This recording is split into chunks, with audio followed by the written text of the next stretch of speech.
Санкт-Петербурге открывается Российский международный энергетический форум. На одной площадке актуальные проблемы отрасли обсуждают представители различных секторов российской и зарубежной энергетики. В рамках форума начала свою работу юбилейная 20-я международная специализированная выставка «Энергетика и электротехника». 350 компаний-участников, из них такие крупные, как АББ, Электронмаш, Фундекс и Кавасаки, представляют свои последние разработки. На открытии присутствовали представители власти, научно-исследовательских и учебных заведений, а также директора ведущих промышленных, бытовых и сервисных компаний.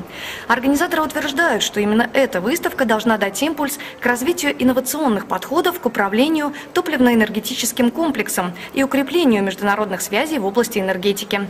Посетители поделились своими ожиданиями от крупнейшего события в Ленэкспо.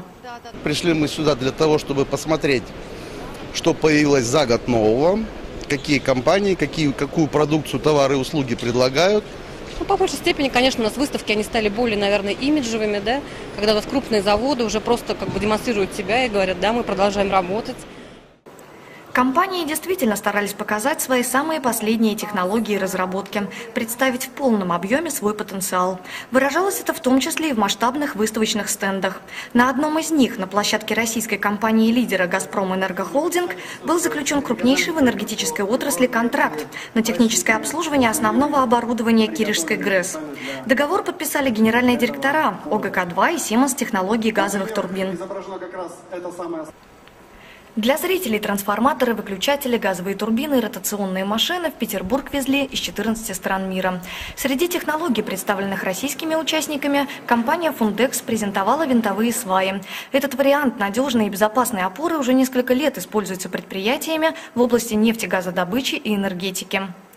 Эта технология отвечает всем экологическим требованиям. Сегодня это один из обязательных параметров в работе любой зарубежной компании. К примеру, австрийский завод по производству энергии на основе сжигания мусора должен быть любопытен каждой стране, которая заботится об экологии.